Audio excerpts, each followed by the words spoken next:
Hello guys, we all like a paradox, don't we? And I'm going to get to that in a minute. I apologise if this might be a bit of a rambling video. I've got to get my thoughts out on it, and I'll try and get them out in one of your later videos. I think it was yesterday, Gary, you're talking about this lever. Before I get to the paradox, this is a little aperitif, if you like. You're talking about this lever, the one distance and the two distance. If we alter that ratio, we can fix the problem, you said. We can get nearer to the 4 times the height with the half mass. And I noted what you said, 1 to 2.5 or 1 to 2.3, something like that will fix the problem. I've already done that experiment. This is the lever, this is the spring, this is the fulcrum, this is the one distance, which measures 3 on this scale, 3 divisions. This would be the two distance, the one mass and the half mass. I'm not quite sure where the 2.5 would be, but let's say I did a 1 to 3, which would be here. A 1 to 3 would be one distance, one mass, 2, 3 half mass. I went even further than that. I went out to here, was an 8 to 3, 3 distances to 8. One more little division out here would have been 1 to 4. 1 to 4. So I did a little bit short of 1 to 4. This is 1 to 3. Quite a bit more than 1 to 3, and we didn't get anywhere approaching your 4 times the height. So it's disingenuous again for you to say, why don't I do that experiment? I've done that, you skipped over it, go and find it and watch it. Well over your 2 to 5, or 1 to 2.5, 1 to 2.3. I did a nearly did a 1 to 4. Nowhere near it still. So go and find that, watch it again. I'm sorry guys if I sound a bit agitated. I'd like to be all love and light, but it's irritating, a lot of this business. Now, Gary's paradox. I've got a feeling this is probably one of the most important videos I've done so far on this subject. And obviously you're going to watch this, Gary, but whether you play it through on your channel, I don't know.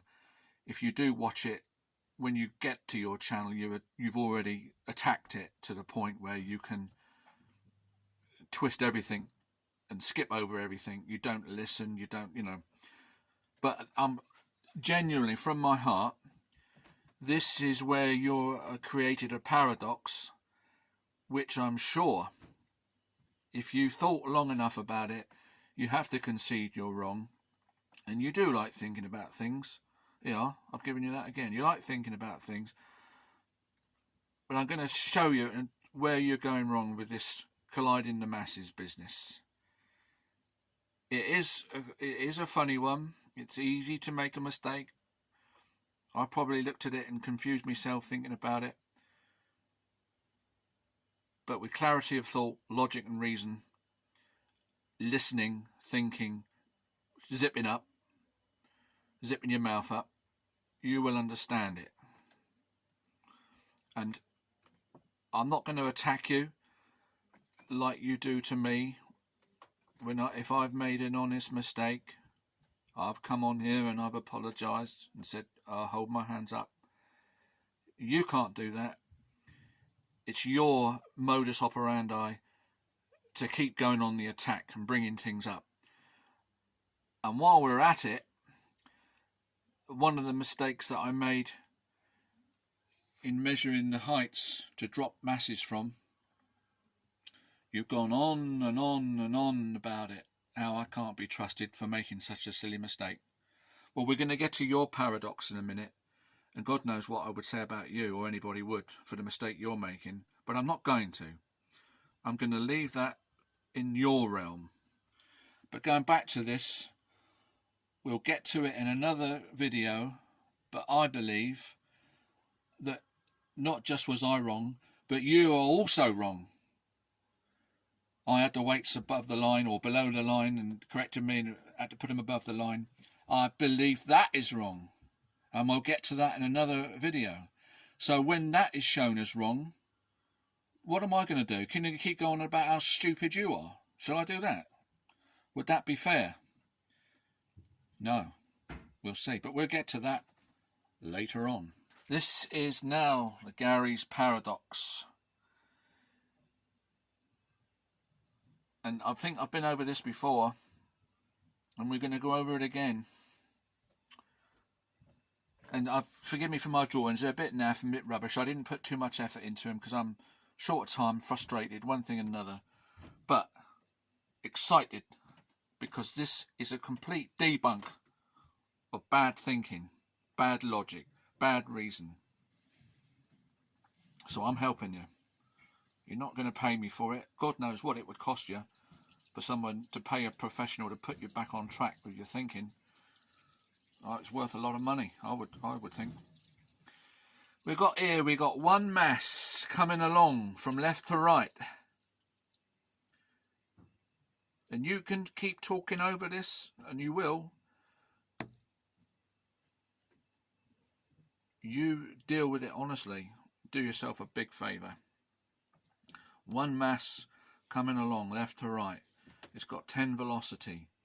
Let's say put that into energy. 1 times 10 is 10. Let's call it joules, because joules is energy. 10 joules, right? This is what you say, isn't it? Momentum is energy.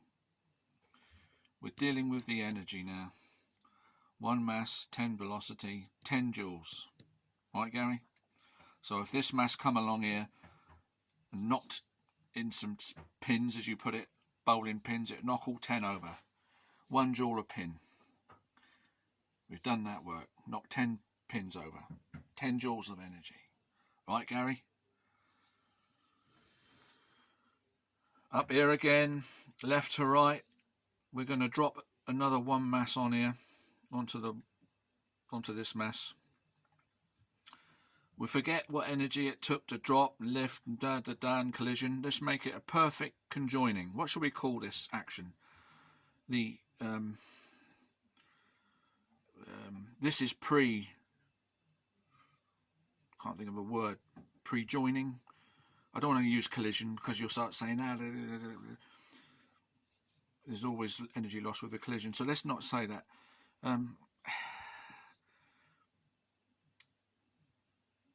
Joining. Pre-joining, 1 mass dropped onto that is the joining. And then they go along together. Okay? And as you say, you've now got half the velocity, 2 mass, you've got the 10 joules. Same momentum, same energy. 10 pins it would knock over. The 2 masses would knock over 10 pins. So far, so good. I'm sure there's a danger here, and this is so simple, and yet a lot of people won't follow it. I apologise for that. It's a fault of mine. I'm not explaining it clearly. This is so... We're not going to use any mathematics other than 2 plus 2, which is 5, of course. Now, Gary, this mass coming along here, what energy have you had to put to get that mass moving along? Somebody had to put some energy in there, haven't they, Gary? Well, let's say you did. Well, let's say it cost you 10 joules. Is that right, Gary? It's cost you 10 joules to get that mass up to the 10 velocity. And when it hits the pins, we get 10 joules back. Impossible, of course. There'd always be some lost. But let's pretend it's a perfect transaction of energy. This is an energy account.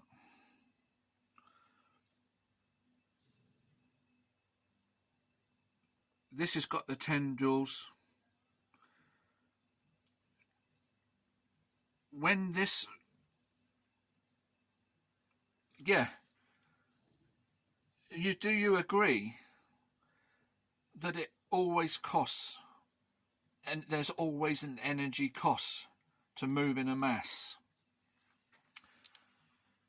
I think this is where you're going to try and weasel out of this, and nobody can support you in saying there you don't have to have an energy cost to move a mass. We're not talking about nature doing it or God. We're talking about us accelerating or moving this mass up to a 10v velocity. There's an energy cost to whoever does it, whether it's nature or God. But say we're doing it, you've got to put in energy, haven't you? There's going to be a cost to move that mass. So when this one's dropped on, gravity is dropping it in a vertical. That's perpendicular to the direction it's moving. It's moving to the right. There must be an energy cost to accelerate or to move that mass up to its 5 velocity. Do you agree? It doesn't matter whether you agree or not. I'm still going to prove with logic that you're talking about a fallacy, this paradox. Once it's dropped on and they're conjoined and they move off at 5 velocity, there has to have been an energy cost to move that matter in the universe. It takes energy to move the matter. And I can hear you now, oh yes, it's come from this one. Because we've lost half of the speed, it's given it to this, so they go off half the speed. If now these two masses collide into the 10 pins, Gary, how many pins are they going to knock over? They're going to knock over 10 pins, aren't they, Gary? Because it's got 10 joules. You say the momentum is the same, so that the energy is the same. 10 joules of energy, 10 joules of energy. There's been no loss in energy in moving this mass from left to right. Where has the energy come from, Gary, to move the mass from left to right? Because at the end, the energy's all there, and it's all there, and it's all there, and we've moved a mass, accelerated it, moved it up to 5v for nothing. For nothing. All the energy's still there according to you. That we cannot move matter in the universe for nothing. This is what you're claiming. You've got to let this sink in, old chap. You cannot move matter without a cost of energy. Half the energy has to be missing. And that's where the kinetic energy perfectly explains it. Half the energy is missing. We've put in, if we kick this thing with 10 velocities and 10 joules of energy, we've paid 10 joules of energy in the transaction. We've got 10 joules out of our pocket and paid it to the man for the ball to go at 10v. We've lost the energy. We've got it back here, but we've had to give this energy. Who's giving this energy to this mass to go from left to right? Because at the end it's still the same, 10 joules.